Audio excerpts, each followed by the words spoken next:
Clemcast episode 1 with your two favorite Clems. Me, KeesieOilcorner, and wellplayedninjas. Today on the list, we have the Warframe Survey of 2025, which got passed around about a week ago, I think, right? And we have until the 11th of April to respond to it. So we'll also put it in the description of the podcast so people can still respond because you have another week. But today we'll just be going through the survey, what we think, and what our opinions are. It was mostly about where Warframe is more or less heading, what we have liked as players about all of the new updates, and all that jazz. So let's hop into it. First, let's skip the first page. And then we get to the boss fights, which was, out of these boss fights, which one do you enjoy most? We have on the list Eidolons, the Exploiter Orb, the new H09 Höllvania tank. We have the Jackal, the Aura Worm, the Prophet Taker, the Ropalolis, the Fragmented one, and the Zealoid Prelate. Ideas. A lot of these boss fights serve a singular purpose, whether it's, for example, the Rapalos giving you wisp parts, the tank, which is kind of more of a flavor boss where you get like some glyphs and things if you do some special challenges, and some of like the arcanes in the area.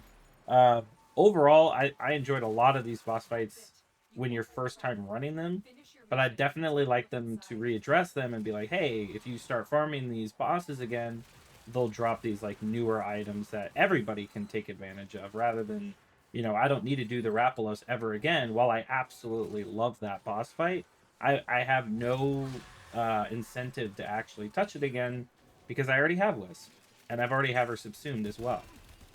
So one thing that they could do is bring some things, bring some of these bosses forward a little bit. Go ahead. I think coming back is one thing, but they could also look into how they could incorporate them into events or things like that, where it gives you another incentive, not necessarily via loot, but because it forces you to do it, because it's, I don't know, something else that you need to do. It's like a quest sort of thing, you know? I think if we go to the question of which one do I enjoy the most, personally, for me, it's gonna be probably either the tank or the Prophet Taker. Because I think the Prophet Taker is something like a gear check, mostly. Although that can be argued with Saito 9 now being a thing, which can give you all kinds of different ammo and elemental types, so you don't even really need all of the elemental types on your weapons. But if you want to do it in a quick way, and you want to actually understand the fight, you need to, I don't know, you need to be focused. You need to look at the thing. You need to know what type of elements you need to be dealing damage with. I think personally it challenges me still, and when I was farming credits in the credit booster weekend, I was having a good time, so it sort of speaks to the fact of why I think it's still a good boss. And the tank is a good one, I think, because they also had the hard mode on it. So yeah. About the hard modes, what do you think of those on bosses? Should they introduce those on more bosses, or maybe even go back and put hard modes on older stuff? Yeah, absolutely. This goes back to what I was saying about the incentive. One of the main incentives for Aura Worm obviously is to get those Pathos clamps, right? You absolutely Yeah. need those to build Incarnate weapons. And I would honestly say that the Aura Worm was probably my personal favorite just because of how it takes place. You have to do a ton of things to actually unlock it, and then once you unlock it, it takes place in 3 different areas. In the main hub, right? And then it's well, not 3 areas, but it's got 3 phases, I should say. So first phase is actually unlocking it and taking it down by, you know, changing the rings on his body, which is really cinematic, honestly, because if you remember that boss fight, right, you're in your operator Mm. for the whole thing and you're on a horse. You fly up to it and you're jumping from its back all the way down up to its face. And once you do that, you take it to, it goes into a portal and it teleports you, and now you're in its home, its arena. I always love that boss fight just because it's got that real cinematic feel. And I think a couple of the other fights, like Exploiter Orb and the Rapalos is kind of like that as well, but I feel like Orworm did it the best. That's why I it's my agree. personal favorite. As far as bringing things into these hard modes, absolutely. I mean, a lot of the content kind of stays where it was released, right? Hmm. At that point in time, right, it's locked just for Wisp, for the Rapalos, or if you do the Orworm, right, it's Duviri. So there's a number of reasons why you would do it still. Um, but honestly, the Orworm, if you do it enough, it does become a bit tedious. But that's just the nature of Warframe, right? You're farming to get something, and there are a lot of incarnate weapons. So I would say the Orworm, if it was left untouched, would be fine. But bosses like the Exploiter Orb, Eidolons, obviously we haven't even brought that up yet. Eidolons are completely obsolete.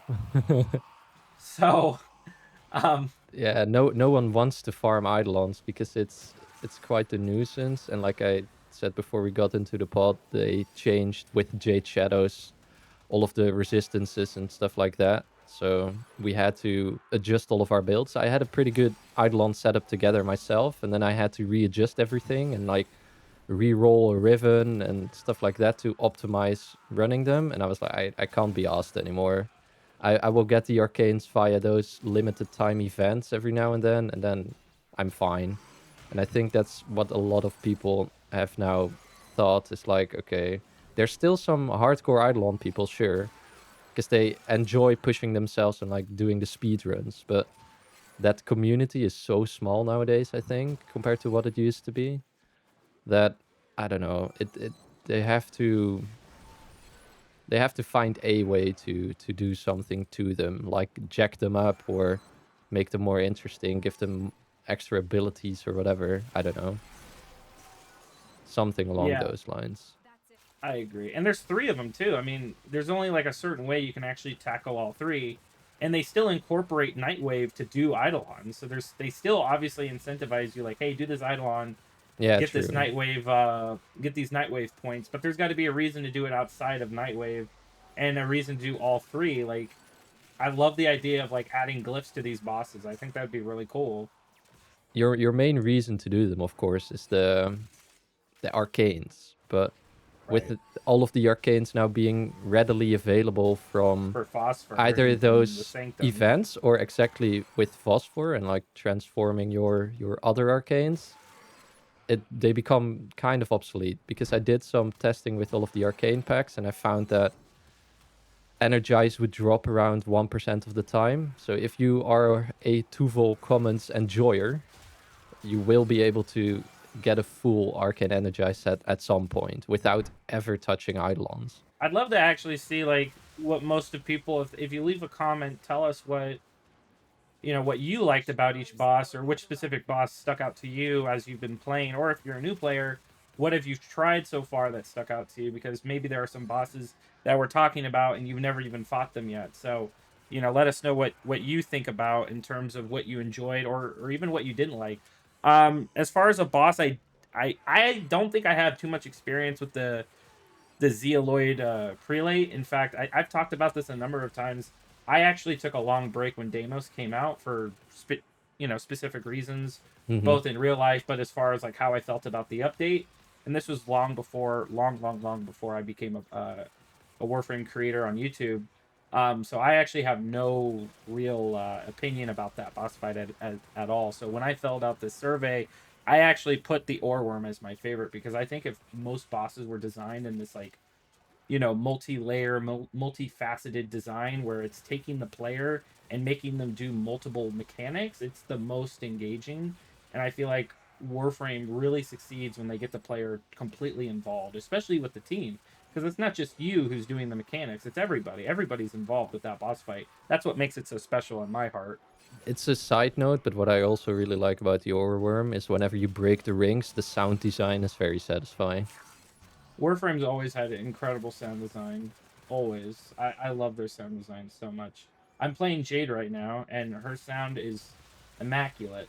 Everything about all of her abilities firing off sounds immaculate. The only thing they have some the only thing they have some issues with lately with some of the new frames releasing is that they're just so loud.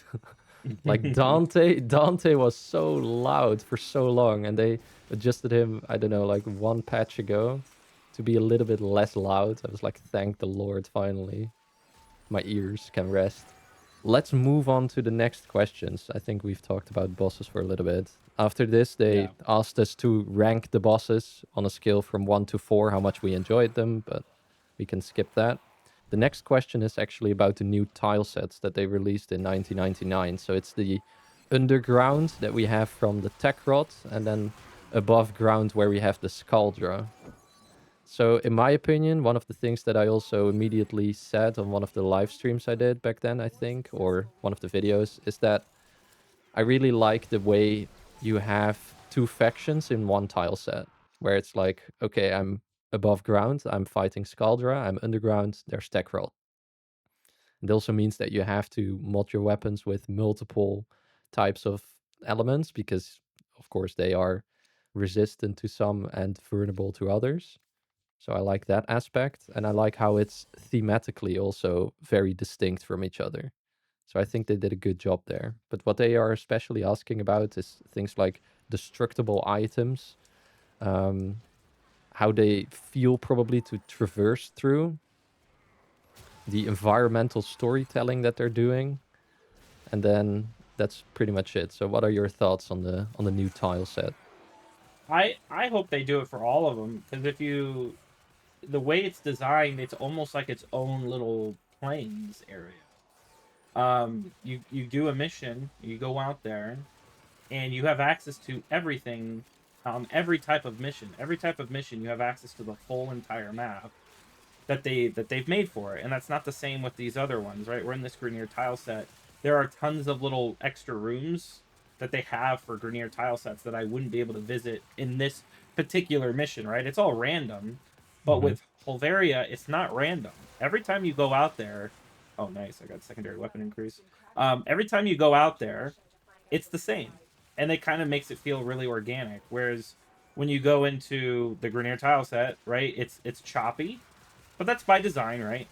It's choppy. And then if you go into another Grenier mission, you might get a different tile set, right? Effectively the same place, but it's separate, right? And what I like about Höllvania is that it's all unified, and so when I go out there, it's very familiar, right? I know exactly where I'm going. All the rooms are in the same area, no matter what mission you're doing. And I totally agree with you when you're talking about how there are two enemy factions, right? You've got the what do they call? What's the top faction called? The Scaldra. So yeah, you've got them, and they're dangerous. I mean, they got some cool abilities for sure, like the balloons, the damage attenuation pimple dude, and They also have the gas guns they can put down, like the gas fields. yeah, Those also yeah, it's really hurt quite a bit. really cool. In fact, the Elite Temporal Archimedia this week is probably the hardest, quote unquote, Bro. hardest mission they've ever done. The And it's in toxin, the toxin Höllvania. drain, the toxin drain It was it was insane. awesome. Yeah, it was really cool. I mean, I went in with a random group, and we're all sticking together, and I got Trinity in my selection of frames. I was like, oh, this is gonna be cake, because guess what? Trinity is awesome for situations like this. So I really enjoyed this week's. But back to what I think about it. I love the area. I think it's really cool, and it's the most modern Warframe's ever felt, ever. Yeah. They also made it feel really cohesive, which I like, Mm-hmm. story-wise as well. They both also play different like parts in the lore, which I think, I don't know. The new tile set was just really well designed. And what I also like about the new tile sets is that in a lot of these missions, you have like your side objective now, where you have like, oh, with exterminates you can open the cache, the supply cache or whatever. So you have to look around for some stuff. You have to find those Furfon cells to open that cache. And with the other missions, you have the safe that gets put in, which we've been farming for quite a bit as well with Chroma and stuff, which now turned into one of the easiest slash most efficient credit farms in the entire game. So the rewards were also there. You got the new arcanes that you can farm with doing those secondary objectives. So I think they did a good job there as well with how you are able to acquire the arcanes. It's not necessarily only via the tank boss. You can also get it just by playing some of these missions and doing those side objectives, which I like.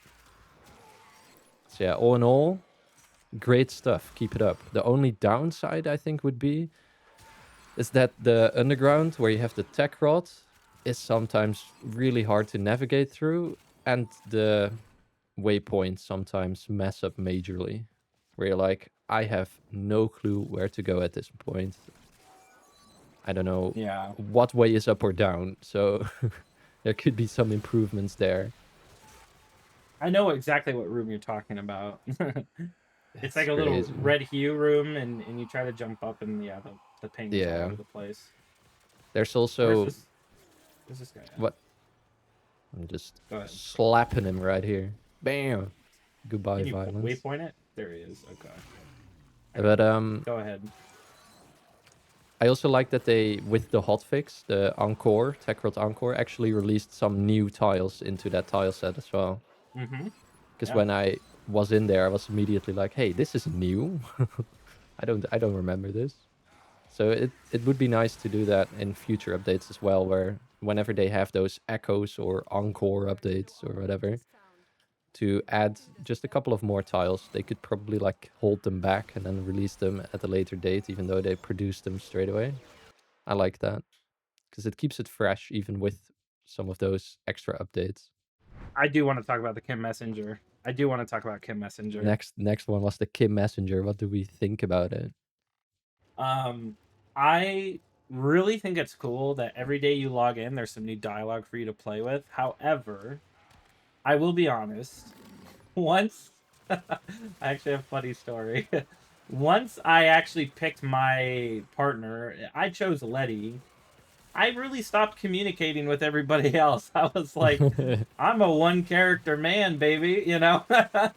I'm in a monogamous relationship right now, baby. She broke up with me the other day. Apparently I'm too clingy. I said, she's like wants me to break up with her, and I said no, and she's like, okay, well then I'll break up with you. I'm like, wait, what? I don't know. I thought that was kind of weird. I was like, okay, well we've been together for like 2 updates now, and you just want to break up. So I'm with Aoi now. I guess she's more my style, I suppose. But yeah, for me, it's like they added. I'll be totally honest. They added Temple and they added Frost and Saren. Mhm. I have not once exchanged any information with them over Kim Messenger at all yet. Me It is neither. a bit. It is a bit like It's a bit tedious to me. it's like, okay, well now I have like 15 people I got to talk to every single day and carefully read each response if you care, right? If you care, Yeah. you'll actually read everything you're writing instead of just clicking whatever, which I actually care about what I'm writing to them. So to me, it's like, okay, we've kind of gotten to the point where there's like maybe too many people to talk to, but overall, I think it's been a net positive for the community because I go on Twitter and I look at all these other people like in the Warframe related Twitter space, and people love it. There's always a picture be like, oh, this comment was really funny, or this person thinks this about this person, and it's been a net positive for sure. And it was definitely a big gamble because I know Rebecca was kind of was like kind of leading the charge to get this into the game, because it reminded her of her own childhood, which Mhm. I think she brought that up. Pretty sure that's kind of her mentality behind it, and I think it's really cool that you can exchange dialogue with essentially warframes, and now warframes are beyond just their synthoid, use case. They're actually technically people now. So It makes it feel a little bit more personal, yeah. yeah, and so now you've got the hype around, oh my god, who are they going to add next? But on the flip side, right, okay, now I'm talking to 30 people, or in this case we have 60 warframes. Now I'm talking to 60 people every time I log in. Holy Yeah. crap. Like, it's gonna get a little extreme. So I guess they have to kind of, you know, I like what they did with Saren and Frost, right? So you're talking to 2 people, right? So maybe they can do that. Because in the More people Hex, right? It's together, yeah. yes. They might need to kind of look into that because right now individuals, it's kind of a slodge a little bit. Yeah, I liked the Hex group chat more as well, doing that for the syndicate. I enjoyed that Yeah. more than all of the personal stuff. To me, Warframe for me is a lot about the gameplay and like the farming and the efficiency and the grinding. That's where I thrive. So to me, that messenger system, I interacted with it a little bit because I needed it for the syndicate, but outside of that, I didn't use it that much. I've never even romanced one of the people. I'm like, I don't really care, not my jive. And I think there's a lot of people like me, but there's also a lot of people that like that aspect of the game, that simulation aspect, that social simulation, I think. And I think overall it's been very well received. What I do have to say, what I did really like about it, even interacting with it briefly, is that it gives them an opportunity to introduce or at least explain Warframe's lore a little bit more. Because whenever you reply, they ask things about you in Deviri, or they ask about Yes. the Orokin or the whatever, and you are reading that and you're like, oh wow, I don't know, this wasn't communicated to me very well the first time around, so now I actually understand what stuff is about, you know? That's an excellent point. That's what I thought was one of the biggest boons for it, was like, oh, you can actually deepen the lore in an accessible way without it being locked behind quests where everybody is just like plowing through it because they want to get a frame unlocked. So overall, I like it, but I'm not necessarily the person to interact with it. But I can see why people really enjoy it. So we are asked to rate it 1 to 6. I would probably say 4. Maybe you will say 5. People will say 6. All is good. Again, if you have any opinions yourself, let us know in the comments down below. Would be Yeah. nice to read what people are thinking about this kind of stuff outside of our own perspectives. Right. And what we get out of it exactly. The next question is which of these activities do you regularly play? And here we have Sorties, Archon Hunts, Netracells, the Archimedias, or Duviri Circuit. I'll go first. I'll kind of go through all of them, and then we can each go through all five. Yeah, all five briefly, and then we'll kind of we'll talk about the other ones a little bit deeper. For me, I haven't done a sortie in 2 years, 2.5 years roughly. As a player, what I get out of the game, what I need out of the game, the sortie doesn't provide me any incentive to do it at all. The enemies are too easy for me to feel really engaged into the actual content of what it is. Right? It's the original Archimedia, except right, you're doing the missions at your own leisure. It's 3 in a row, but you don't have to stay in one group to do them. Um, but the missions themselves are just general missions that you'll find on the star chart, right? They're not actually unique in any kind of way. They'll have like an interesting modifier about them, maybe like reduce your energy, and that's cool. But as a player where I'm at in the game, I don't play them. Archon Hunt, I still do them. Sometimes I won't log into Warframe for like a week or so, and maybe I'll miss it for that week. But genuinely, generally, I will do them. Netracells, not so much. I feel like now that we have two, You only have one charge less left anyway. right, If you do both right, of the exactly, Archimedes. Yeah. yeah. And then Deep Archimedia and Temporal. I think Temporal is the greatest end game quote unquote content they've added. I like we said like earlier, the current Temporal Archimedia this week is fantastic. It's got one of the coolest debuffs in the game, and they're not like they're not. It's not like the deep one in the Sanctum where you can kind of leave one out. No, no, no, no. You got to choose everything if you want to get all the loot. Yeah, Which I true. think is actually much better than, you can kind of pick, oh, I guess I can let go of the worst one and then I'll deal with a less worse one. Whereas this one, nope, you've got to deal with every single one, and hope that your teammates maybe can pick up the slack, because unless it's the same universally. Is it the same universally? I think the modifiers are the same universally. The only thing that's different for players is their loadouts, so the frames and stuff. Right. Well, in that case, yeah. So we're all kind of on the same team then. But I think Temporal Archimedia is the greatest thing they've released when it comes to in-game loot or in-game mission types. I hope they get like a Steel Path version of the sortie to kind of reflect That that would as be well, great. because I if it's a daily option versus these are weekly. So obviously the daily can't be too strong, right? But it's gotta be something. And for Deviri Circuit, I did enough Deviri Circuit to make everybody's head spin when they first came out. So I personally don't run it anymore. I don't do it for the Kuva. I don't do it for the ribbons. I don't really generally touch it at all anymore. Yeah, I think what I enjoy about the sorties, and I will approach this from a more new player perspective, is that it gives, uh, if you're just starting out, it gives really good stuff.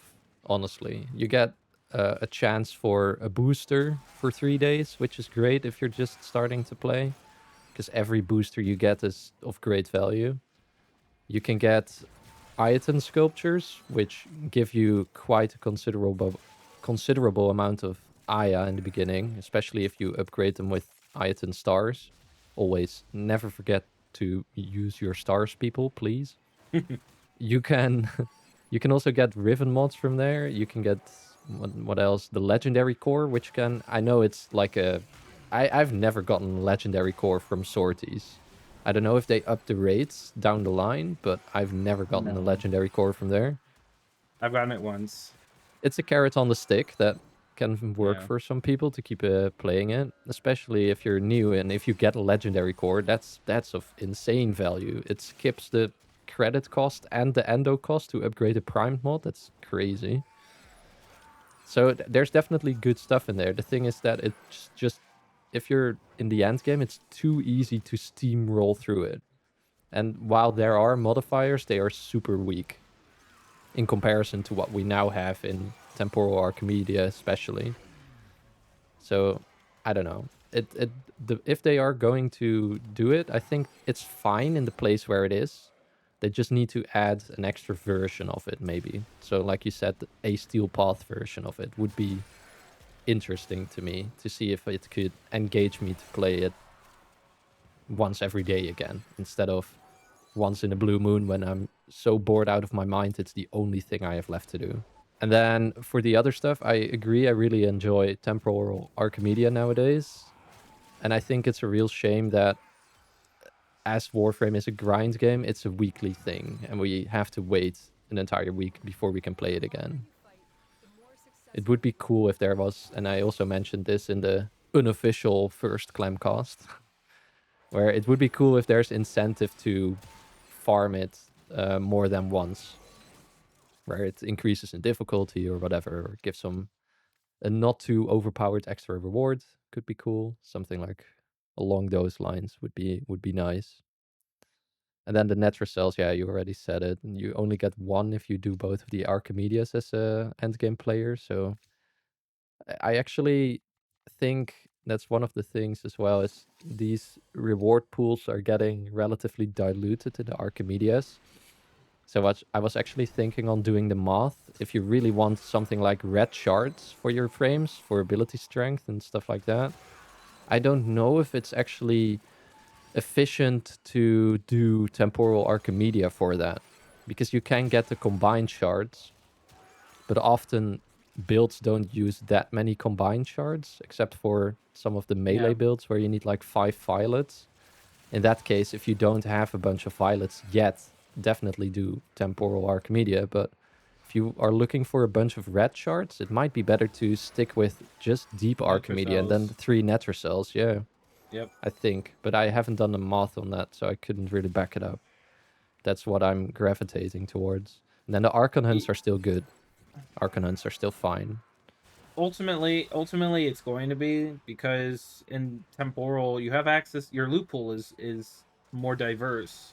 So if you're trying to Mm-hmm. target farm a red shard, which I mean at this point every frame in the game can benefit from it in one way or another, it is the most powerful, most popular shard, and the best way to guarantee yourself one is to do the old deep Archimedia, not the temporal, because the the loot pool is so much larger in temporal because you can get any shard in there versus the old one is just the core original three. Exactly. So So good thing to maybe look out for if you're still on the grind for those red shards. Again, I might do the math down the line. I had a thought, Casey. What if to bring sorties in line they could add maybe like a companion type shard, right? Because we've got Warframes to have shards. Well, What that would about be our interesting. companions?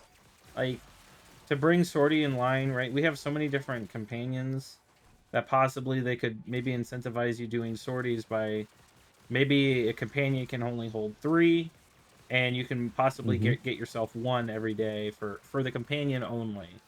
You know, something like that would be kind of cool if you did it on the harder difficulty. Could be an idea, yeah. That's something that would incentivize me to do it at least. I don't know what would they need to do for you to actually do it outside of just adding a modifier, increasing enemy level. Like what kind of reward would you want for that? At this point, what am I really looking for? That's a good question in general. I think the only thing I'm really looking for at the moment is the Archon shards, because those are like time gated at this point, and they still Mm-hmm. will be.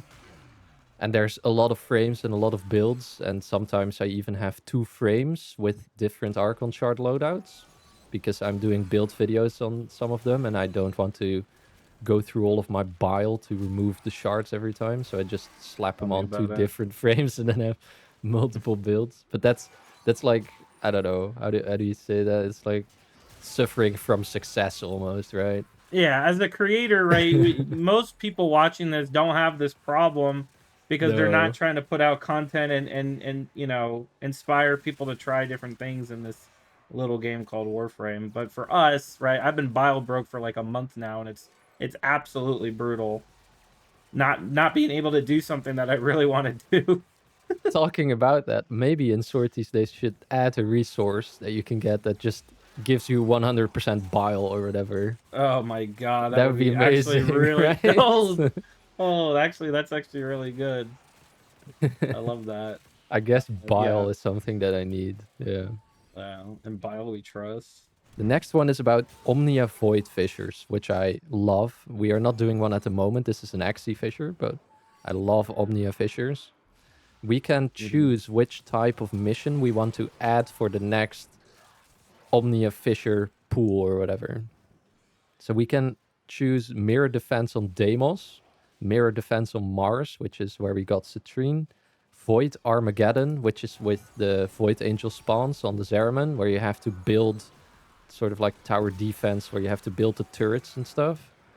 Then we have Disruption on Deimos, so that's Disruption as we know it, but with the Necromax. And then we have Disruption on Lua. So Disruption on Lua is where a lot of people actually farm relics whenever a new Prime drops, because you can get a bunch of Neo and Axie relics there. So which one would you like to see added? When Citrine came out and we got access to Mere Defense, I particularly like that one a lot because with defense, right, there's one objective. You sit there for 5 waves, twiddling your thumbs. Maybe you've got a Saren on your team who's kind of doing everything, so you get a little bored, right? But with Mirror, there's actually 2 objectives, and you're kind of collecting materials, right? Because obviously with the Mirror Defense for Citrine, it's so that you can get the frame, her gun, and the arcanes are the arcanes and whatnot. So there's a reason to kind of like be active in that mission outside of just sit there and hope.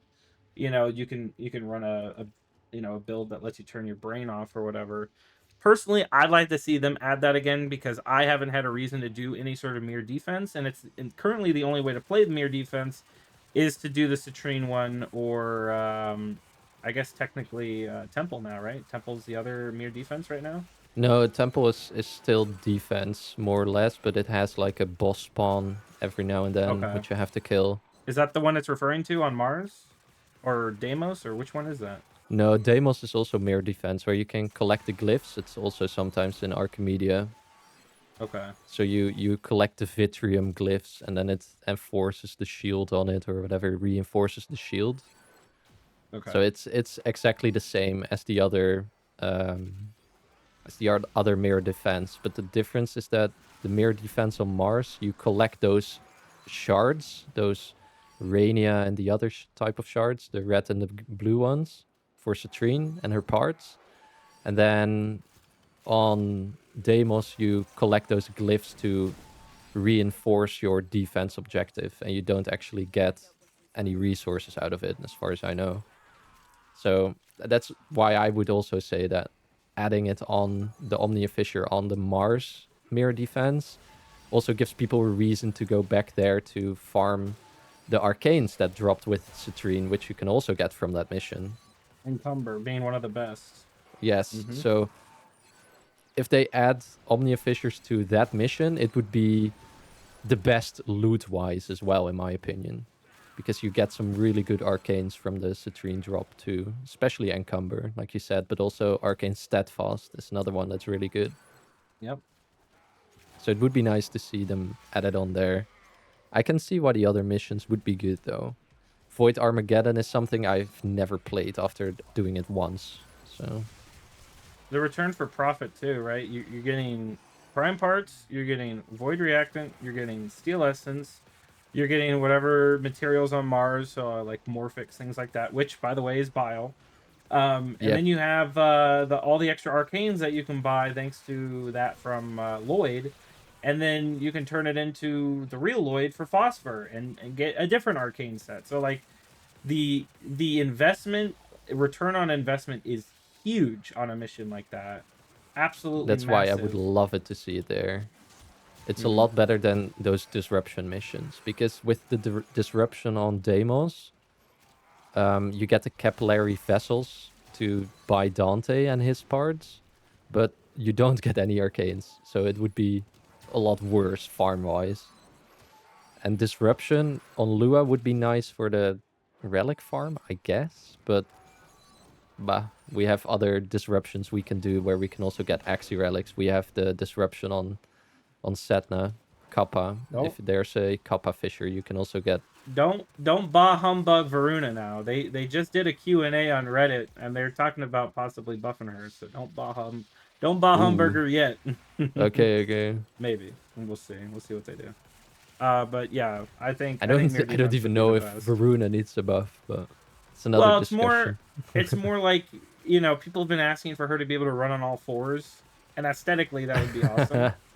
That'd be but insane. Because they also talked about, we're kind of going off topic here, but really quick, That's Varuna's fourth ability with her claws is neither a pseudo exalted or a normal exalted, yet it behaves like one regardless. And that's something somebody brought up, and they're like, hey, can you kind of revisit Varuna so that we can mod her claws directly, so that when you use her fourth augment, right, then, you know, it's just better quality of life. And they're like, yeah, we can take a look at that, you know what I mean? So yeah, Varuna might become the next exalted Warframe with a melee, so that'd be exciting. More melee influence. No comment. Possibly. No comment. Cut right there. Oh, we'll cut that out. Let's see. The next thing is... Oh, we learned who we are with the second dream, sorry. Experience the past with 1999. Lived fairy tales with Deviri. What do you think will come next? What will be the next chapter for Warframe? This is a very large question. Do you have any predictions of where the game is going? What they're gonna build out? What is next on the list to do? I can tell you what it might be. I can tell you what I think it is, what I want it to be. Ultimately, 1999 has been pretty successful for them, so I wouldn't be surprised if they do it one more time. But ultimately, I don't think they will. I know DE likes to kind of branch out and try all sorts of things. They don't like to kind of, what's the word? Identify themselves with one particular thing, because as we know, Warframe's got so much going on. So one thing that they have been teasing for a long time, and what the community, who is, you know, knowledgeable in lore, have been asking to get to the Tau system, where the sentients and all of them are from, right? One thing I'm afraid of, though, is the sentients are definitely an interesting faction in the game. They are quite difficult. They don't have any Bane mods associated with them either, outside of the Umbral set.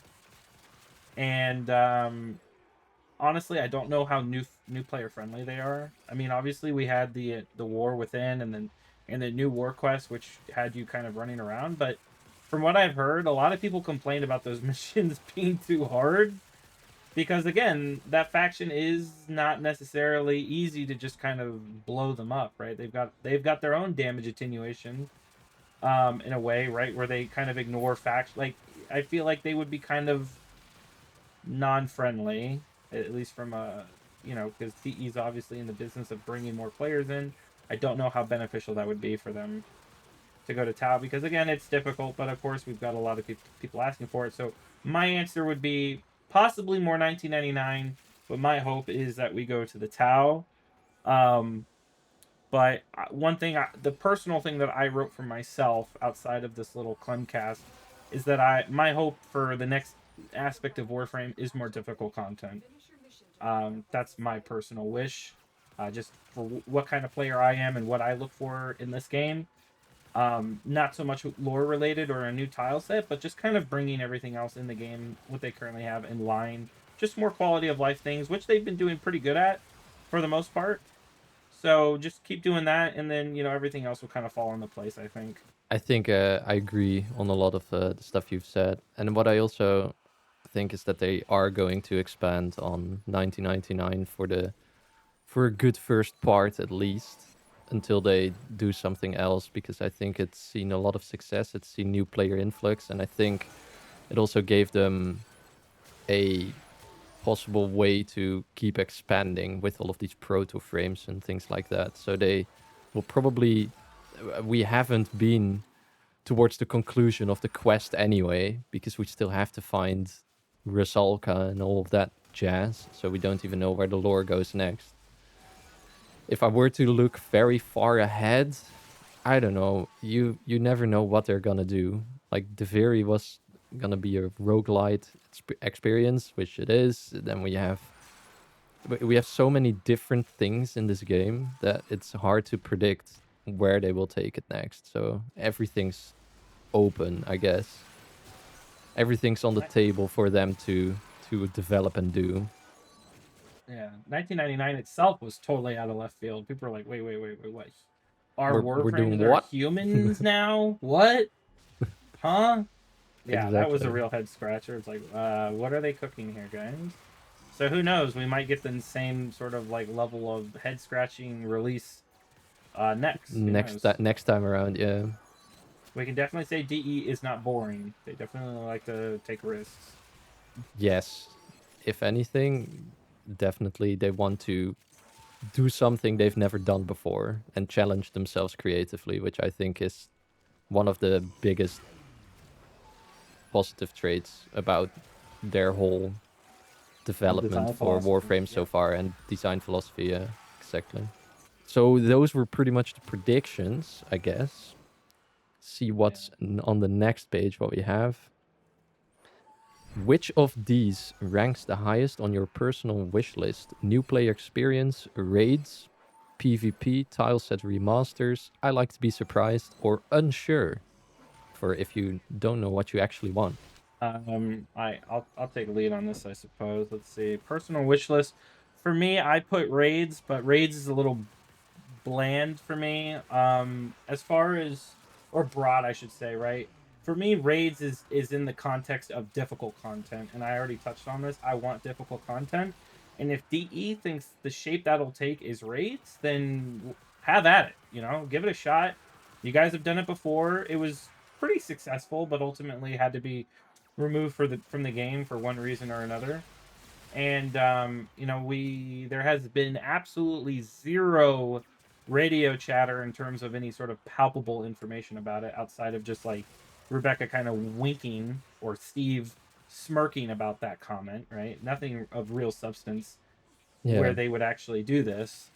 So for me, whether it's a raid or if it's a dungeon or if it's more than 4 player activities, I'm game. You know what I mean? I'd love to see Warframe tackle more difficult content for their veteran player base, because as important as it is to bring new players in, it's just as important to keep what you found. And I think a lot of people leave this game because their itch isn't being scratched anymore, right? They'll join the game for one reason, but they need another reason to stay. And I think a lot of people, at least on my friends list, or the overall player count on Steam, wherever you play, right, indicates that there is a lack of player retention in some regards. Of course, it always depends on why you play and for what reason. But I think I can speak for a lot of people who do Eidolon hunts, who do their weeklies every week, are looking for something more as well. And I think Keesie has an opinion on that too. So for me, when I read raids, it's kind of broad, even though it specifically says Yeah, raids. it's like, yeah, Yeah. what are they gonna bring back? Are they gonna try and do it in the old fashion? Is it gonna be No. 8? Because it used to be 8 players. Are they gonna keep They it? should redo it completely. I don't want them to bring Yeah. back what they have. It needs to be completely built from the top, bottom. You know what I mean? Brand new everything. Tile set remasters, absolutely, absolutely. That was so positive for Jupiter and in the faction, right? A facelift, so to speak. Excellent. Yep. There's really not much you can add to that. It's a net positive for the game. There's zero downside for them to do that. Absolutely. With these tile reset remasters, they also usually add some extra kind of stuff. Like when they did the Earth remaster, they of course did the whole Cetus, and we got the Plains of Eidolon at the same time. And we also later on we got the Silver Grove and everything on that tile set. So we had reasons to also visit the new tile set, which is one of the things we discussed as well in the past. Is going back to old parts of the game. Like we're now in Setna, but apart from doing a relic like this, I really don't have that much reason to go to Setna. So tileset remasters can help in that way, where you're like, oh well, usually they did it hand in hand with some kind of expansion kind of thing, like nothing too big, just like something small that engages you to go back to that place, which I think is healthy and good for the game. Yeah. So yeah, I agree. Let's see. PvP. Oh, that's kind of a loaded question. The last time that I can physically remember them doing anything for PvP was Lunaro. And I actually remember that Yes, stream with Megan and somebody else where they were talking about Lunaro. I tried it. It's basically space lacrosse, and that's it. That's honestly it's the last thing they've ever done for PvP. if you think Rocket League but in Warframe, that's pretty much it. With bullet jumps and Yeah, backflips and shit. Yeah. because to me it felt like Rocket League in Warframe, which I guess they wanted to capitalize on the success that Rocket League was having at that time, because it was around that time frame when it was released. Was it? Oh my god. I think We're so, so yeah. old. I think it was sort of along those lines, like, oh, that's actually fun. Maybe we can apply it to Warframe somehow. And then they came up with Lunaro. And I think I played it once, and then I was like, this is not for me. It feels too janky and odd, and it doesn't feel. It feels. I think the main problem with PvP in Warframe is that it feels so disjointed from the rest of the experience to me. It's Yeah. not that seamless, and because warframes in general are so powerful with their abilities and setups, usually in You can't balance PvP it. all of that stuff is like massively changed. So even if you go into PvP thinking like, oh, I'm playing this Gara right now in this mission, feels great, I'm wiping the floor with all of these Grineer, let's go into PvP, I'll do the same to other dudes online, right? Then you go in, and like my build doesn't function, or mods are disabled, or stuff like that. And the problem is they have to do that, because otherwise they can't balance it. When you introduce a secondary mode like PvP, you're cutting your development time for PvE in half, because now you're dedicating a team to work on the player versus player content versus like what people log into Warframe to do with. Could you imagine, which would be cool in theory, if Warframe had a PvP that was like Valorant, where you've got special abilities that these characters run around with? Maybe Yeah, Excalibur's got like a rifle, and his special ability is a hero type his shooter. Yeah. yeah, like you could get him to do his blind, right? Not the full kit, obviously, but one specific ability out of their whole kit, and that kind of like is their thing or whatever. That would be cool. But do you know how much time it would take for them to test that, design it, add it to the game, bug fix it, hot fix it now, and then you've got the whole rest of the game to worry about. It just wouldn't be practical. So I don't see them actually ever investing into PvP ever, unless somehow DE just, can hire 100 new people to their company and then set them on that course. It's gonna take a lot of manpower to get that done.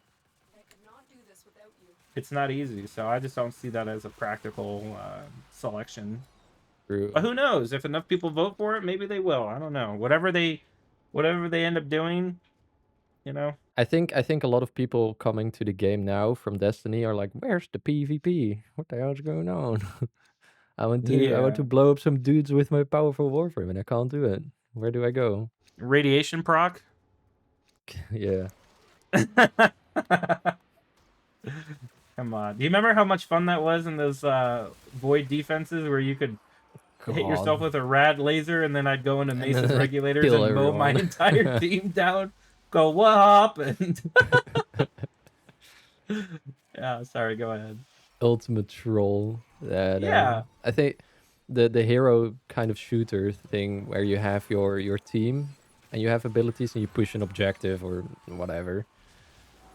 I think they sort of tried to do that with the PvP face off that they did, right? Where it's like, okay, how can we introduce PvP in a way where it doesn't feel as disjointed and also doesn't become super toxic, because they also did it where you still get rewards but you just get half the rewards, so it's not like you are wasting time by playing it and then losing. So the, I don't know, the rage on your teammates, I guess, was supposed to be less in that way. But what I found when I played it in the beginning of 1999 was that because I'm a veteran and I understand the game very well and I can theory craft at rapid pace, I was like, okay, I need to kill these babao units, which are like insane. Let's try everything that would bypass damage attenuation. And then we just tested the entire list. And then at some point we were like, oh, well, we can just use Sevagoth. And if we die with Sevagoth, you always get insta-kills. So if you're in the spectral form and you need to get the kills to get revived, you can just snap at one of those babaus and they will be instantly killed. And that was the way we would skip that entire part of the mission, and then we would always win because the other team didn't do that, especially in the beginning. I think now it's been like meta or whatever, but in the beginning we were one of the first squads to like figure that out, and we were running that and we farmed the entire thing in, I don't know, like 2 days because we just won every match. So I think PvP is a nice idea to add to Warframe, but I think it's so hard to balance. To just maybe then say, I don't know, man, let it go, possibly. Maybe PvP takes a different form, like the gargoyle event, right? Gargoyle eyes with the arcanes. And this is something Yeah, that yeah, I yeah, saw yeah. Rebecca talk about, With where the Steve wrote a clans, comment. yeah, Yeah. on the So death player versus shorts. player, could be clan versus clan, or just more things that give people involved with their community, whatever community that is, whether it's you and 5 buds or you and 500 buds. Something should be done about clans and relays and the lack of social aspects. I've talked about this in the past. We won't make this a whole like segment here, but I think DE should focus on that for their next update for sure too, because I mean I walk by tons of people in the relay, but there's well, there should be a way to interact with them beyond just a simple emote. Like I should be incentivized to bring them on my friends list, like they just recently did with the heart cells. Yeah, you do 3 extra people, now you're getting extra heart cells. Like that's good. That's a good change. More stuff like that. I'll leave it at that. More incentivizing group play instead of letting people take everything on their own. Right. I talked about this. We won't go into it, but yeah, just more group stuff, friends and community, things like that. Next question is a bit redundant, so we might skip it. It's just asking about our overall experience and then how we would rate it from 1 to 6, 1 being bad, 6 being good. I don't know. Quickly, I guess I would give it a 5. Last year Really? was a good, yeah, it was a good Warframe year, honestly. Oh, 5 out of 6. Okay, sorry. I was like Yeah. 5 out of 10. I'm like, wait, Oh what? no, Okay, no, no, never no, mind. 5 out of Never 6. mind. I had to look at it again. Sorry. Go ahead. Not a 6, but definitely a 5. Yeah, I'll go with that too. Yeah. The updates have been good. 1999 was fun. I got to go to Tennocon for that. So, if we're strictly talking about in game 5, but like with the inclusion of getting to go to Tennocon and I got to meet some of the devs, 6. Absolutely, that was really Yeah, really yeah. fun. The next one is, how important do you think steel path is for the game? Again, it's on a scale from 1 to 6. 1 being not important and 6 being very important. 600. 600. Yeah. Fair enough. If I'll say that if Steel Path wasn't in this game and we were still in the regular star chart doing all this, I probably would have quit by now, like way long ago. I definitely would have walked away from the game because I don't like feeling when you do Steel Path, you're actually being trialed a little bit, right? I mean, obviously, I think they should add another tier. Yeah, and there's the incentive structure with acolytes and getting steel essence and stuff, Many which I think is bosses, good. and more like 2 times the loot, I think it is. So yeah, so it's definitely super important, but I think a lot of people would disagree because from what I've heard from multiple people by now, that most people don't play Steel Path, which blows my mind. Absolutely blows my Crazy. mind. That you can build a Warframe, maybe you form it once or whatever, and you stay in the regular star chart. You don't even touch this whole other area of the game. You're missing out on MR ranks. You're missing out on special missions that are Steel Path Loot. oriented, loot. Yeah, so for me, as in where I'm at in the game, it's a 600 level importance, whereas Give for me other people, more they of might it, actually yeah. put a 3. Yeah, so I mean, in the comments, right? If you actually do Steel Path, because I guess I'd be surprised. Maybe most of you don't. So, leave a comment to say, do you do Steel Path or do you stay in In the the regular regular star star chart, chart? yeah. I do play regular star charts still sometimes whenever I really want to like farm out relics, like quick. If I want to do relic runs with people to get new primes, I usually do it in normal star chart because it's just you can go mega quick. You do a capture or an exterminate with Titania, you blow up the map, you get your reactants, and you're done. And in Steel Path, it can take a little bit longer because you don't one-shot all of the guys, so it's less efficient. But for endurance, like we are doing now, survivals, Steel Path is for It's me the the only way to go option. because it's more loot, it's more mod drops. So if you're playing something like Void Cascade and you're interested in getting the arcanes, those are affected by mod drop boosts. So you're definitely playing Steel Path there. Otherwise, you are literally halving your arcane acquisition. So there's a no-brainer there. But yeah, I think the only reason I wouldn't play Steel Path is, like I said, to farm relics efficiently. But I do understand, as you said, why people would not play Steel Path that much. It's because I don't know. I think Play for different reasons. they either play for different reasons or they are relatively new to the game and they are really challenged by it still. Like if you don't know about damage reduction or damage reduction abilities or how to effectively utilize shield gating, that's things you overlook, right? We're leaning into Yeah. the next question about whether or not you know how, like, if you can confidently Yes, mod. yes. This nicely leads us into the next thing. Yeah, talk about that in a second. But like, when I think of people who don't do Steel Path, it blows my mind because just recently I had clicked on I was trying to go to Iron Wake, and I accidentally clicked on Lith on Earth, and Mm-hmm. it was an open party. There was a level 9 or MR9 Wisp in Steel Path, so I know people can get in there soon. I know it's not Yeah, yeah. roadblocked. You can get in there fairly quickly and start doing more difficult content, getting more loot. It effectively expediting the craft, the necessary materials to craft more things to get to a higher MR and eventually the legendary ranks. Obviously, Yep. that's the main goal. Get to MR 30. You know, get the additional benefit from the relay, right? But most people are not MR 30. I think they're around MR 10 to 16 or something like that. So as far as like why people play the game, that's for them to decide. But like we said, leave a comment why you play Warframe and do you do Steel Path? Just something short like that. But yeah, leading into the next question, modding.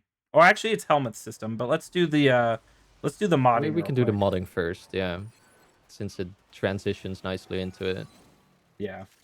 So this was the one on what do we think our ability to effectively mod is, right? I mean, I think we know. I think we both know our answers.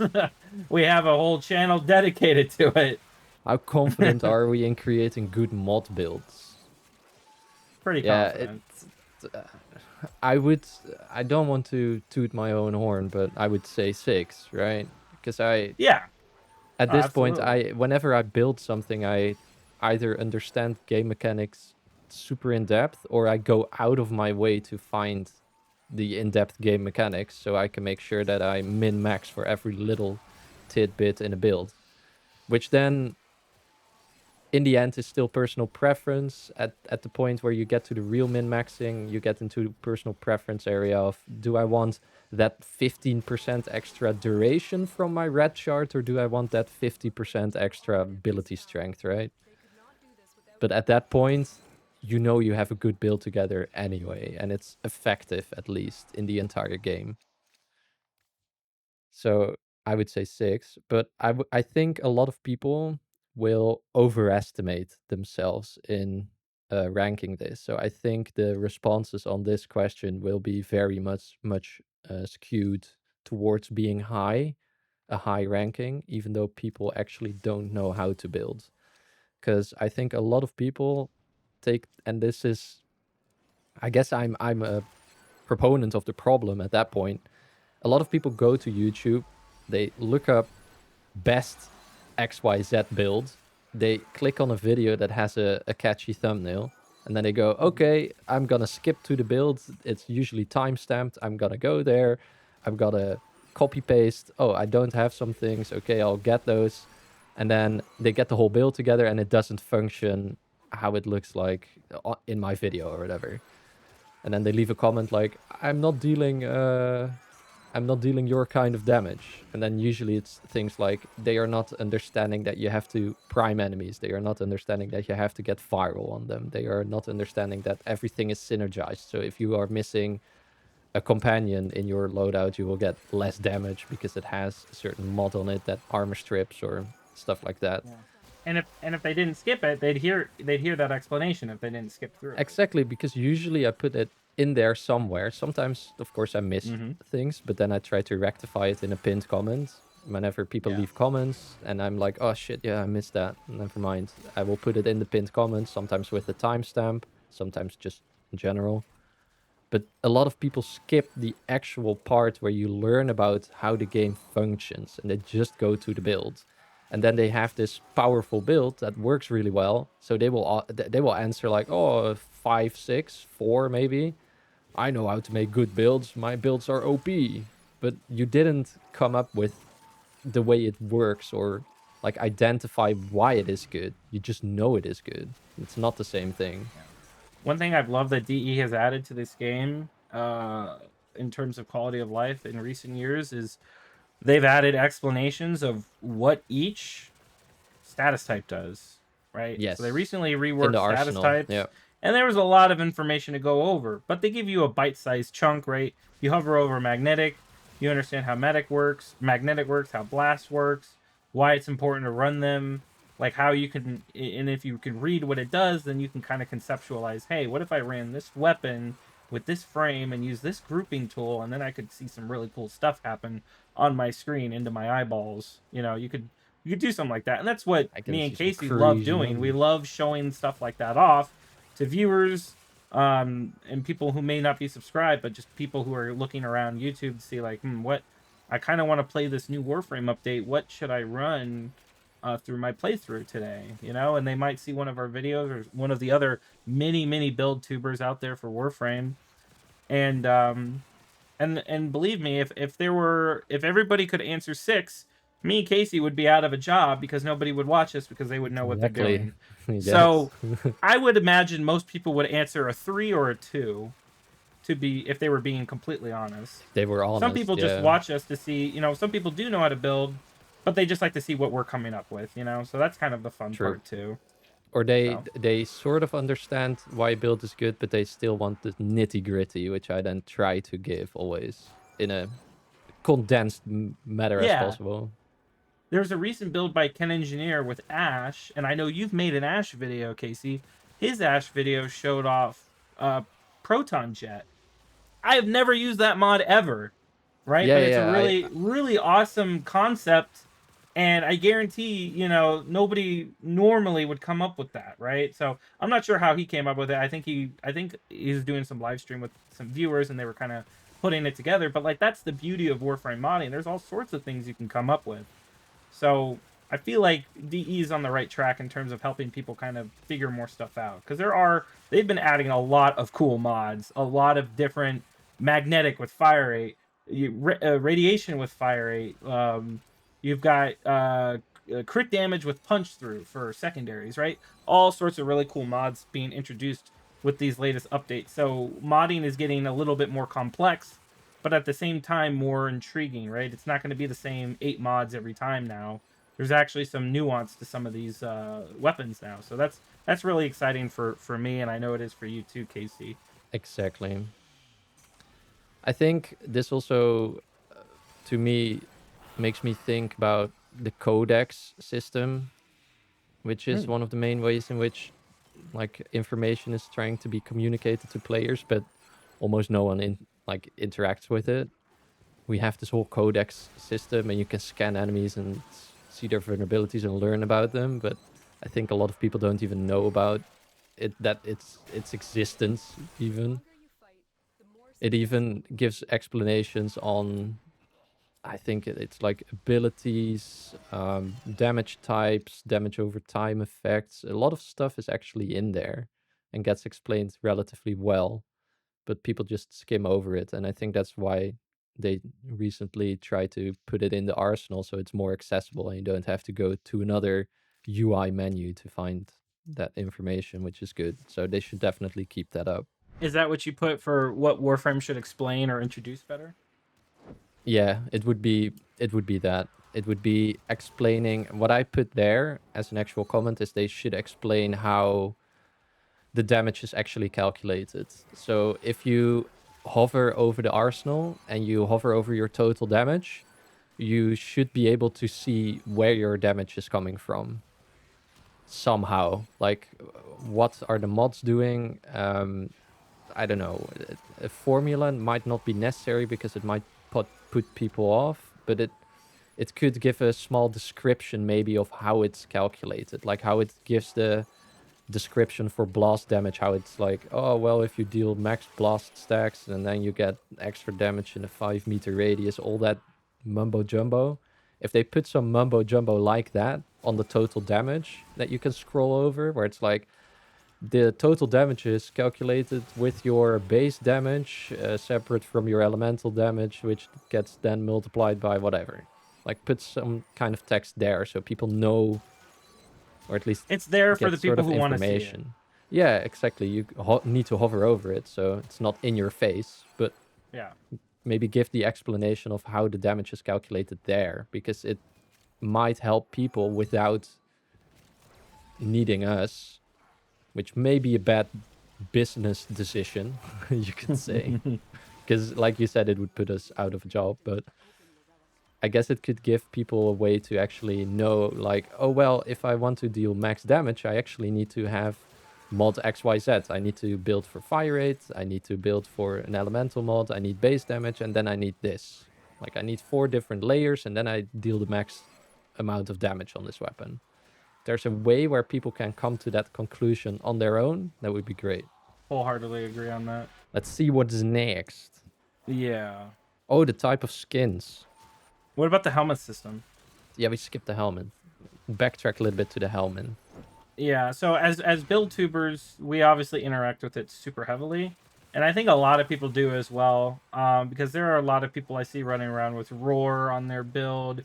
I saw Nidus. It was funny. There was a night I was leveling up some of the Dakota weapons in ESO, as you do, and there was a Nidus who was sitting there doing nothing. He looked at me, saw that I was killing the most ads, so he linked to me. I was Volt, right? So I was AoE map clearing with Volt to get XP done, right?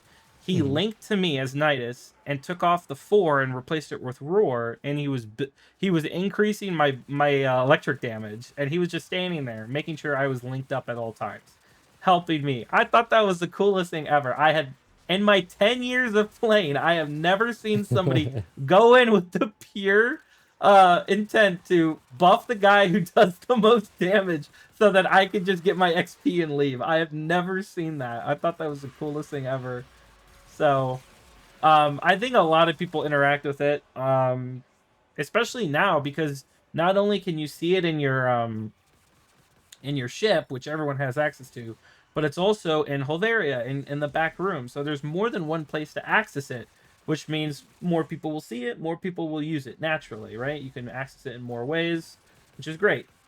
And with every frame comes a new Helminth ability. And with a new Helminth ability, introduces new builds. So it's always super exciting. New synergies, yeah. Oh, it's always exciting. So the most recent Helminth is Temple's first ability. It's got some unique interactions with strength and that sort of thing. How will it be useful? Don't know yet. I don't know if it's going to be one of the greatest ones, but it's there for people to play with, and sometimes people just put whatever they want. What also makes the Helminth system crazy is that down the line, all of these abilities could get augments, which then change the ability, and then from one moment to the next, an ability like Temple's Pyrotechnics could be relatively shite right now, but then down the line you get an augment for it, and it's like, oh my god, this synergizes so well with frame X, Y, Z. Game over. Game over, buddy. Yeah, dude.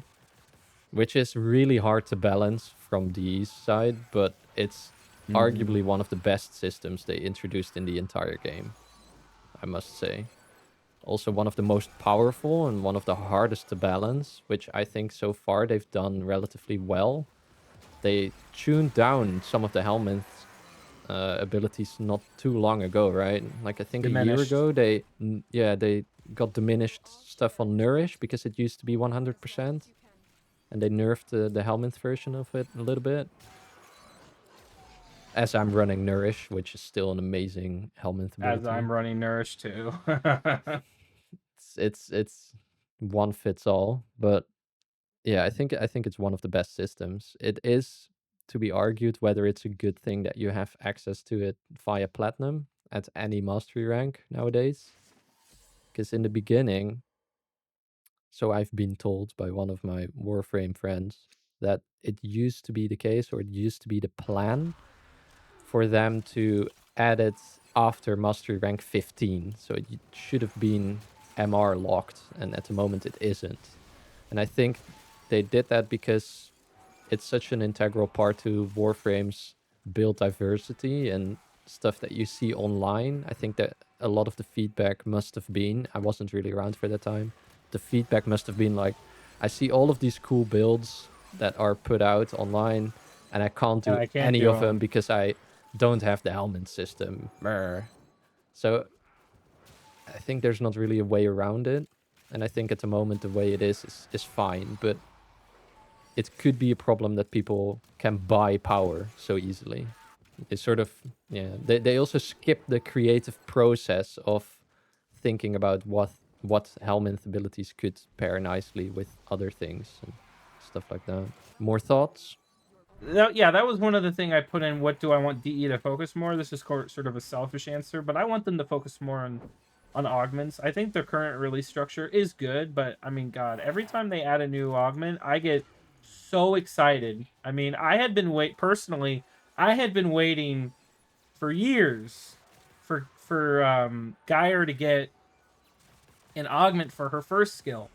And I couldn't believe that it came so quickly after she got one for her second. I thought, oh my god, she got an augment for her second. I'm going to die before they release one for her first. You know what I mean? Because there's 60 Warframes in the game now. I'm like, they only release 4 at a time. They need to speed up the way they release them. It's a little bit slow. I'm most curious about what Dante's is going to be, because Dante's interacts with his whole kit. So I'm wondering, how that's going to work. But yeah, no, I mean, selfishly, I'd love them to add more augments on a more regular basis because, I make content and builds, and that's just kind of free real estate for me. But it's also really fun for the viewer, too. And if, let's say, your favorite Warframe is Jade, well, Jade doesn't have any augments right now. And what if she's the next one? What if she gets one for her eyes, right? Her eyes are her subsume. Well, guess what? Now 59 other Warframes can put her eyes ability, like Temple. I put Jade's eyes on Temple. Well, now I can run an augment on Temple because of Jade. You know what I mean? So it's limitless, and that's what I get most excited about. So selfishly, that's what I want to see more focus on, more Yeah. augments. One of the other questions is more about cosmetics. How much do you usually look forward to skins of this type? And then it states Deluxe skins, Gemini skins, Tenogen skins, or Void Shell skins. I guess I would look forward the least to Void Shell skins. I only use one Void Cell, and it's the one for Varuna. I think it's the best one, and I'm not a big fan of the other ones. Yeah, I use one for Volt, I think. And for the other ones, I'm like, eh. What I do like about the Void Shell is that you can pick the reflectiveness and like the material properties, which I like. But then they don't interact with Deluxe skins, for instance. Like I can't put Void Shell textures on my Deluxe skin, but I think the Deluxe skins look way cooler. So that makes me not use Void Shell skins at all, because I just look like a basic Volt with a bunch of just some cooler textures on my stuff. But yeah, I would say I would look forward the most to the Deluxe skins myself. I don't care that much about the Gemini skins, honestly. I like them probably second. Tenogen is odd because it's, if you're on PC, it's paid. I used to play on PlayStation where I could get them with Platinum, which was great. But having to pay for the Tenogen skins, I've not gotten a single Tenogen skin when I moved to PC ever since. Me neither.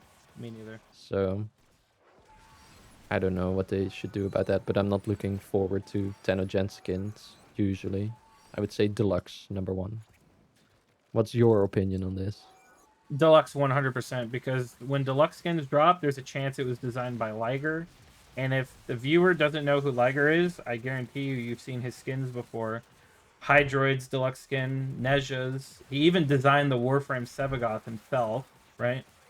There's a number, and most recently, Kalervo's getting a Deluxe skin next, and it is designed by the man himself. So when Deluxe skins drop, you know that if it's by Liger, he's bringing the heat, and his Deluxe skins are just an absolute work of art. I think the most recent one he did was Steinax, the Aztec warrior. Right, he not only does the skin, that looks so good. he does the Sindana, the weapons, everything. I mean, the guy is just raw talent incarnate. So whenever he makes something, I'm just ecstatic, because it's like, oh my god, my frame is gonna look so flippin' hot. I cannot wait. You know what I mean?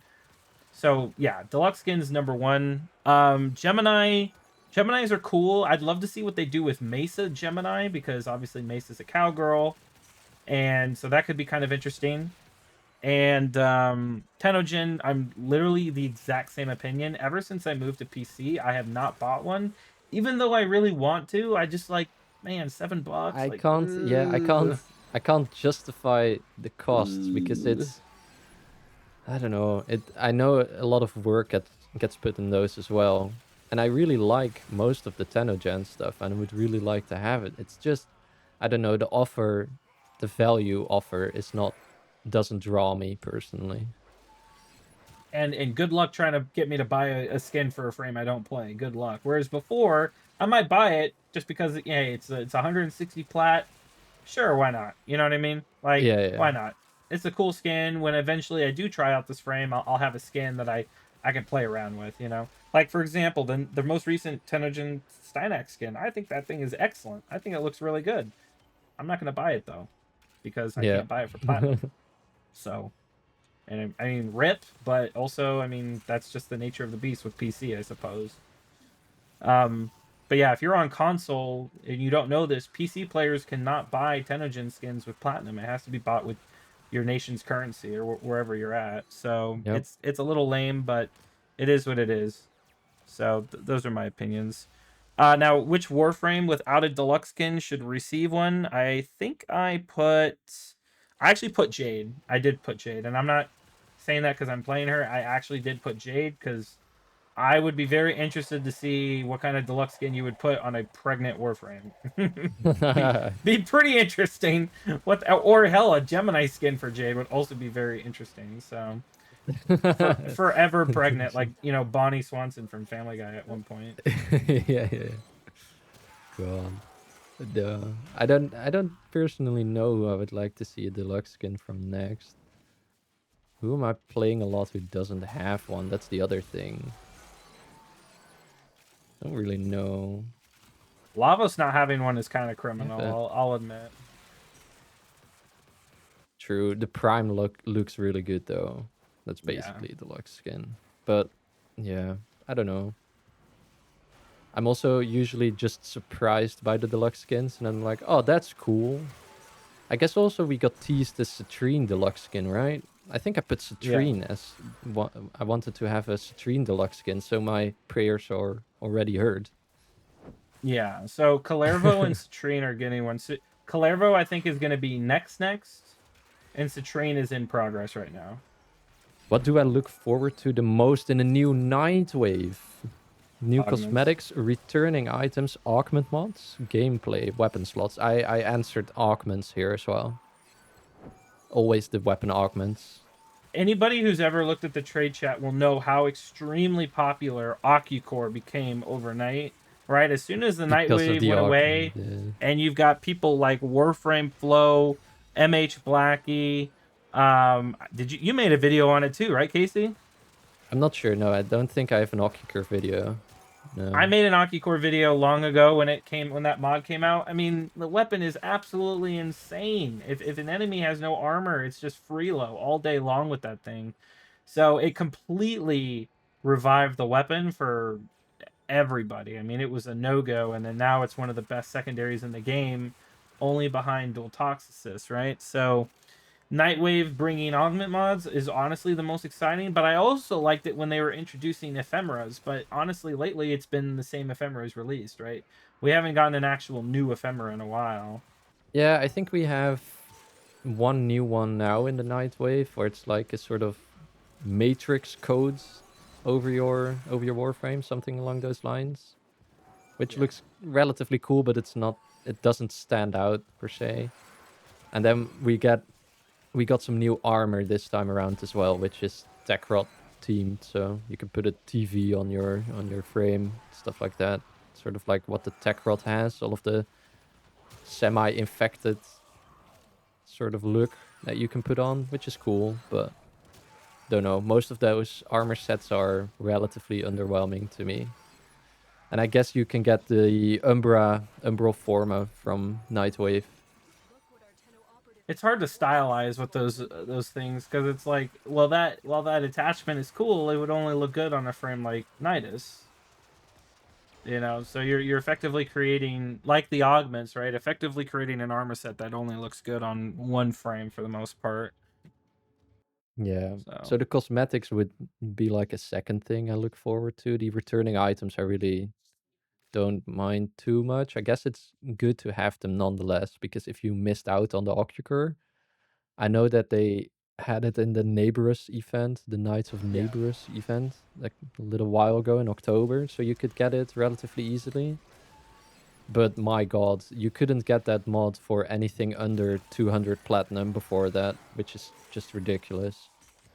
So returning items are a must, because otherwise you get literal market monopolies, which are a problem, because it locks players out of builds. I think people were trying to sell AucuCore for like 250 plat. Yeah. Yeah.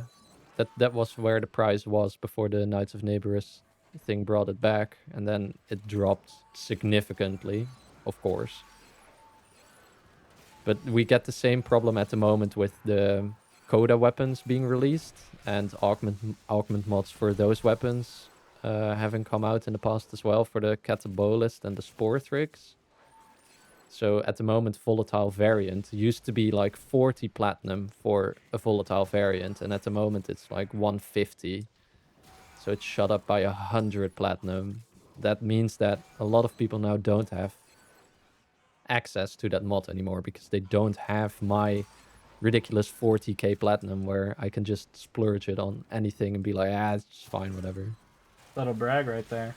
I mean, yes, but that's I need to keep myself in check where I actually like relate to people not having that amount of platinum.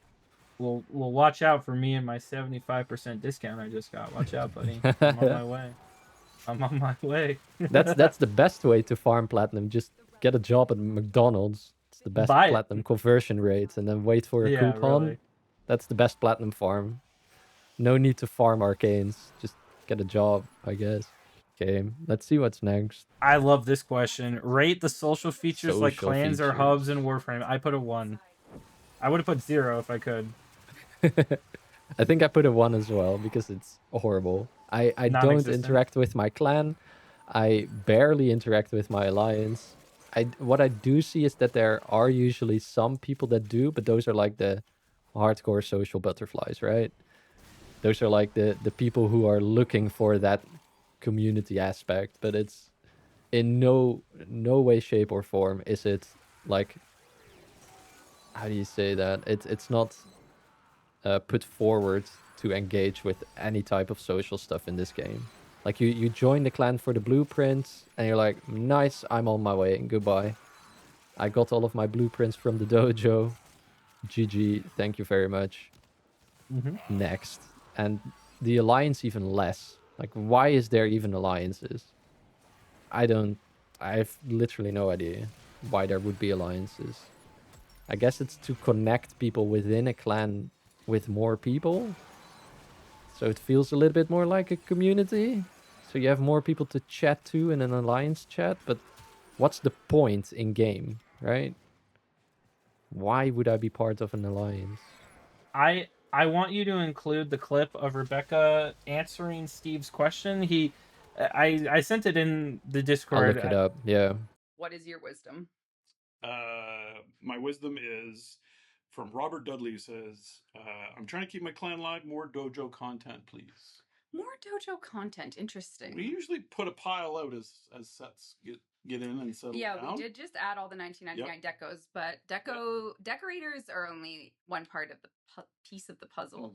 More dojo content. Interesting. I feel like the last real swing we did at that was almost with Gargoyle's Cry, where the clan dojo had to make the statue. Like, as you saw in that clip, it's not even on Rebecca's mind. It's not on their mind at all. Social features and things like that are not. Oh yeah, we can think about it. Yeah, and then it's like the last they did was Gargoyle's Cry with building the statue, which was cool. Was that really that much effort though? It took my clan, which is like one of the smallest clans that you can be. It took us, I don't know, maybe couple of hours, and we got it together. So we didn't even really have to band together. We were just doing it and then contributing, and it was done. It's a good idea, but it could see better execution, I guess.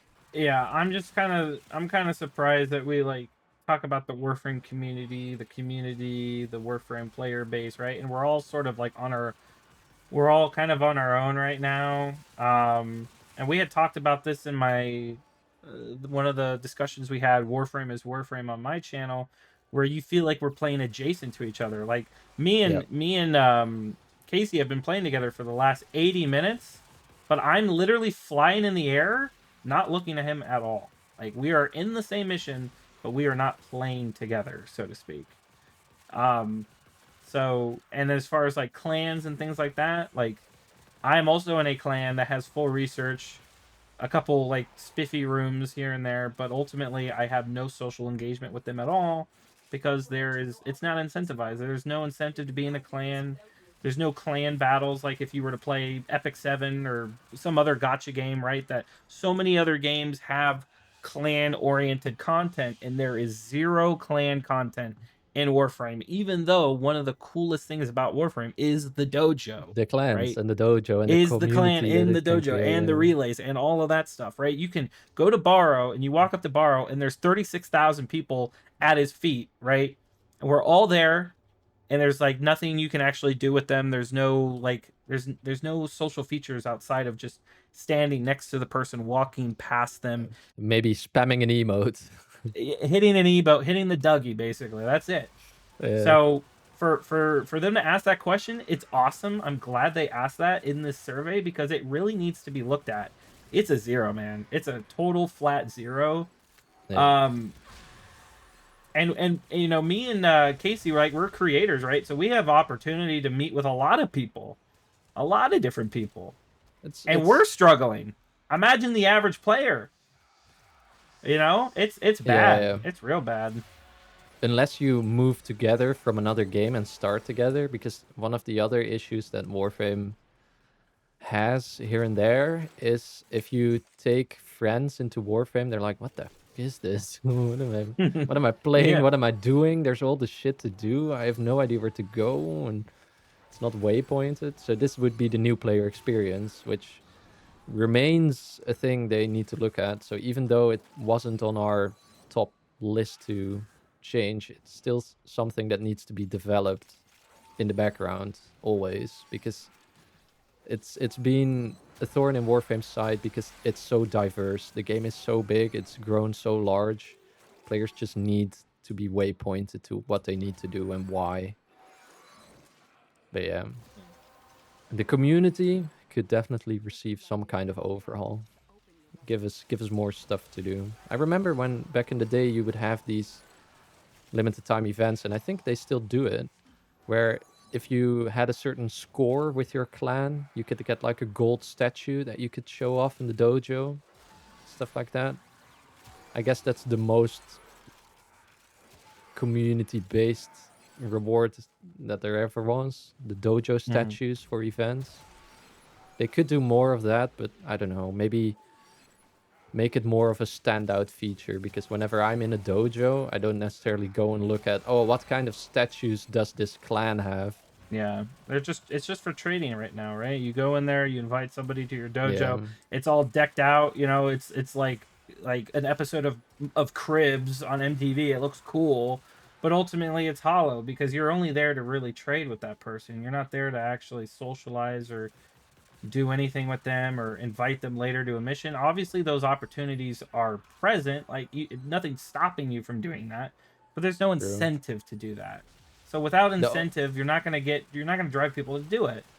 I guess the only good thing that dojos provide as social features is the decorating aspect. If you really like that, you could decorate the dojo together and like build all of those cool Orokin dragons and whatever.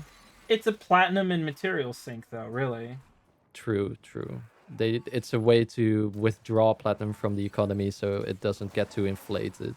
By design, there's nothing wrong with that. By design, there's nothing wrong with that. But there should be. I mean, this is kind of like the all-encompassing. They can go in so many directions with this one topic, right? Lack of PvP, lack of social features. Lack of endgame content, lack of social features, right? It's all-encompassing. They all kind of hold hands on this. If you integrate a way for people to actually be incentivized to play with each other, then you have the base to actually invest and create difficult content because, hey, now we have a player base who likes playing with each other, so people won't balk and be upset when we create content that requires 8-player raids and things like that. Because ultimately that was a big concern, right? We have a recruiting channel, and even though we had that, I still got comments about people saying, I don't want to have to rely on other people. Well, we need to undo that sort of mentality, and the only way to do that is to improve social features. Get people back into the room with one another. Together. Yeah, that's important, man. Like, I want to meet, like, my subs. Like, I get recognized all the time. But it's not like, you know, and you know, sometimes I'll play with them, but it's like, you know, if I could, you know, there's just, we could have a whole we could have an old podcast dedicated to that. You know what I mean? Yeah, exactly. It's so nuanced. So we'll leave it there. And leave it there and get back to the survey. We're almost through it anyway. So the next one was rate communications by digital extremes. How do we rate our communications dev stream wise? Yeah, I did the same thing. Compared to all kinds of developers, DE are very good at communicating and keeping the player base up to date with what they're doing, what their next plans are. They're on their forums, they're on Twitter, they're on their own social channels like Discord, and I mean, I don't have Instagram or Facebook, but I'm assuming they use those too. You know, it's very easy to get in touch with them as well, right? I see Pablo and Rebecca replying to average Joes all the time. You also have community leaders, right? Content creators and things like that. they're kind of like a sort of doorway to talking to them as well. I'm in the partner program or the creator program, or whatever it's called at this point. I guess that was like a point of discussion with Flynn. But anyway, I talked to them, specifically Zach, DE Zach, who's like the lead community manager with Megan, or she's the director, right? He's the manager, I believe. I think that's his title. And so he's kind of my point of contact in the creator program. So from my perspective, it's excellent. But for the average player, it's still really good because you've got 3 ways to watch and listen to what they're doing. And they're in Twitch chat, you know, they're constantly talking to the community and on the forum. So if anybody puts less than a 6, they're crazy. They're absolutely crazy. I agree, especially compared to, like I said, other kinds of developers, which don't have that sort of developer communication towards their player base. Which actually, I think, ever since I started playing Warframe, it was a really a breath of fresh air to see that, because I wasn't used to that in other MMORPGs that I was playing at that time. And then it slowly actually seeped into the community of those same games that I was playing back then as well, where they started doing developer streams and Q&A sessions and things like that. So I think a lot of developers actually looked at D and they were like, wait, what? Absolutely. We should maybe even do that ourselves, because it seems that it's positive for the game. So let's try and copy it. You're going to have a few bad eggs, but the net positive is outweighs the negative. So yeah, definitely a 6 there. Yeah. Do I follow DE streams? Dev stream, prime time, dev shorts. Dev shorts I watch every now and then. Prime time I don't really watch. And then dev streams I always watch. Yes. Either it being live or the whole VOD afterwards. I mean, prime time is fun. I've checked a couple of them out, but they're not really for me. Yeah. But they're very fun and engaging, and if you want to get a peek into like the lifestyle of DE or communicate with them, that's the one to do it, because it's kind of the non-serious one, right? Dev streams are like, dev shorts are obviously mini dev streams, but the dev streams is the bread and butter of Warframe and what they're bringing next, or what they're working on, or points of discussion, things like that. So if you want to learn about what's going on in the game from a update standpoint, you need to tune into the dev stream, and they reward you for doing so. They give away ribbons, Umbral formas and stuff like that, which Archon you can't farm Umbral even. formas elsewhere. Like, they have to be given to you, you know. So go ahead. Yeah, and Archon shards too. The Umbral forma you can get from Tashin every now and then, and you can get it from the Nightwave. So those are the only 2 ways outside of the dev stream. But yeah. Yeah, it's very giving the Twitch rewards is actually really nice. What's next? The question next is, besides Warframe, what else are you playing? Something completely different. This is fun. We'll go off rails. We'll not talk about Warframe for a bit.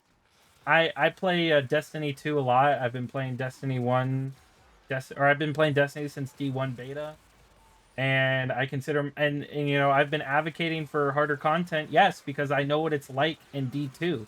That hard content is awesome. Like, sitting down with a group of 5 people and trying to accomplish a difficult task is rewarding, and I'd love to see Warframe experience that, or for me to experience that in a game like Warframe. I mean, it's my whole channel's based off of it, even though I have probably equally the amount of hours in Warframe that I do Destiny. But Destiny is honestly a much harder egg to crack when it comes to content creation.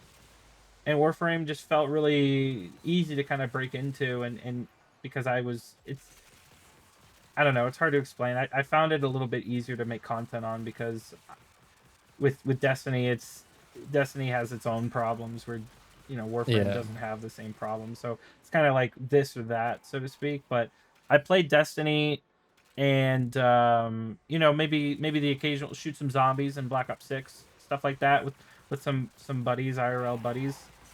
But yeah, I love the content that comes with looter shooters and things like that. I love feeling powerful. Have you played Borderlands before? Oh yeah, I'm getting Borderlands 4. Borderlands is awesome as well. Even though Borderlands 3 wasn't my cup of tea necessarily, I played through it and I did the whole thing, but I didn't stick around to like min-max all of the stuff that I unlocked. And I also didn't really Sure. come back for all of the DLCs. But Borderlands 2 I played a ton, which I really liked as well. And then What else are you playing right now? right now I'm also playing, I'm almost through the entire story of Kingdom Come Deliverance 2, which is like an RPG style game. It's a single player experience, so it's story driven. What I like, and I said this the other day to a friend, what I like about single player RPGs is you can play the game, then you've played it, you've experienced the story, and you're done. And if you want to come back anytime in the future, you can do so, but you're done, right? It's like the story is closed, you've played it, you've had a good time, was worth the money, on to the next. Which, once you start getting real busy in life, is one of the best ways to play games, in my opinion. Where you just have a good experience and you can put it down afterwards. Because it's hard to have all of these live service games where you're constantly switching between them and then you can never really play all of them at the same time, right? So Yeah. I like to... Warframe is my live service game that I can always hop in if I want to do anything, and that I play most regularly. And then apart from that, I usually play a bunch of single player RPGs because it gives me that one-time nice story experience, good gameplay, stuff like that. But yeah, I'm almost through it. Definitely recommend it. It's a great game. It might be Game of the Year I've seen some contender for gameplay of me it. already. It looks cool. Yeah. I'll play like little one-off games too. It's a lot of simulation in that game as well. Like there's super in-depth crime systems and like interactions with NPCs and a lot of dialogue trees and different outcomes to quests. Like every side quest has like 3 different outcomes. It's just a lot of fun. I also tried out Deep Rock Galactic or Deep Space Galactic, or I can't remember. I think it's Deep Rock Galactic. That's a really fun game. Kind of a leisure couch co-op type game that's really fun. Oh, that's fun. Oh yeah, I also played Vampire Survivors not too long ago, which is a lot of fun too. It's like an old style sort of arcade game where it's a horde type game, so you have a bunch of enemies coming and you have different waves, and then it gets harder and harder, and then at some point you complete the mission, you get an end boss, and then it always kills you. But then you unlock super powerful abilities and your characters just become insane at some point. And you can play together co-op as well, like on the couch. Sort of LAN vibes, which is a lot of fun to play together. Let's see. Next question. Am I looking forward to playing Soulframe once it's released? My resounding answer is yes. I played the beta with a friend. I got access to it because I went to Tennocon. And so I played it, and it's very fun. I don't know what they're working on now, and I haven't played it since they originally launched the beta for like closed access, the closed beta. But I'll definitely check it out. I mean, it's made by DE. It's a roguelike type thing, right? So I mean, why wouldn't I check it out? So am I like pumped for it? Am I like checking the Reddits and stuff about news? No, I'm not. But I'll definitely check it out when it goes live. Yeah, at the moment I've been following their dev streams a little bit here and there, and I got one of the codes from you so I could play the closed beta, but I haven't done so far. Like I didn't take the time to sit down and play it to actually see if I would like it, but I will definitely check it out once it's actually released and it's a little bit more polished. Then I will probably include it on my channel as well, because it would nicely fit into It's co-op. I'd love to play it with you. It's co-op. I'd love to play it with you. Yeah. That would be fun. Definitely. One and of then my the favorite last things about question. The game was, but you can finish your thought and then we'll close off. One of my favorite things about that game was being able to throw the sword and like retract it back. I was trying to make a build based off that, like throw my sword and then punch him and then draw it back. It's got some cool God of War mechanics. style. Yeah. All right, last question. The last question is if there's anything else we'd like to get off of our chest. I guess we've went over it. Most of the things have been discussed. I think we've gotten everything off of our chest, utilizing the Clemcast as our outlet. So yeah.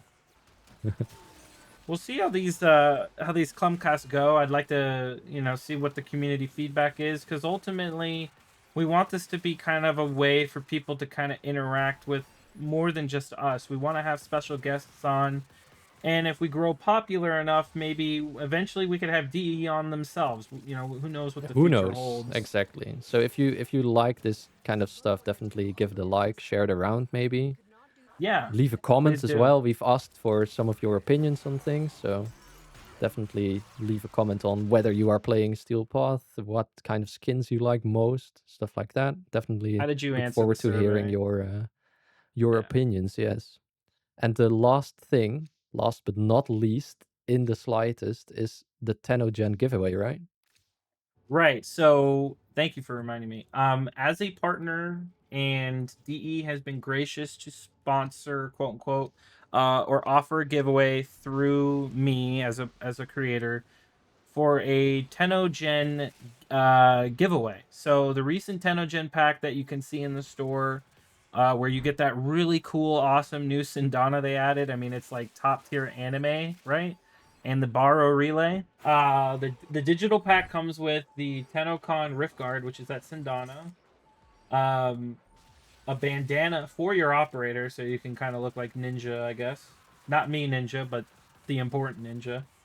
The Tennocon 2025 glyph, a sigil, the emotes. The emote is actually what makes your Sindana look real cool. So when you pop the emote, your Sindana actually changes its effects. And then That's you get really dope. you get a display as well. So there's actually a lot of cool stuff in here. You get 1 Regal Aya as well as 425 platinum. So definitely, I think it's Damn. about $30 in value. That's some good stuff. So I have to rectify, it's not Tennocon, but Tennocon, I guess. Correct. It's the Tennocon Correct. pack. Sorry. Yes. Okay. Yeah. Good, So good. Tennocon pack, $30 value, comes with all that stuff. To enter, simply leave a comment. Maybe say what part about this Clemcast was, or answer any of the questions we requested, and we'll pick a random winner, right? We'll use a random comment picker, and that way it's fair, and we'll pick the winner maybe before the video goes live, or at a later date, maybe on episode 2. Yep. We'll do it on episode 2. We'll announce the winner, and then we'll get in contact with them. Yeah. So that's in a week, which is also the week you have left to fill out the survey yourself. So definitely There you do go. that too. So with that, I think we can go to extraction. Unless you want to stay until the 100 minutes, but I'm fine. I think I just bugged out. Oh yeah, there we go. Okay. Yeah, let's go ahead and extract, and let's see who carried who. Because we all know that matters. Yeah, Hold on. Let's close off with the stats. Jade actually felt pretty good. Yeah, we've been here for quite a while. Gara has been insane with melee influence. Video on that coming soon. Self-plug. Yeah, Statistics. Really. Yeah, that's 9,100 kills. Okay, dude. Okay, I guess we know who kept the mission going for so long. Okay, well, thank you guys for tuning in, and hope to see you in the second episode. Take care.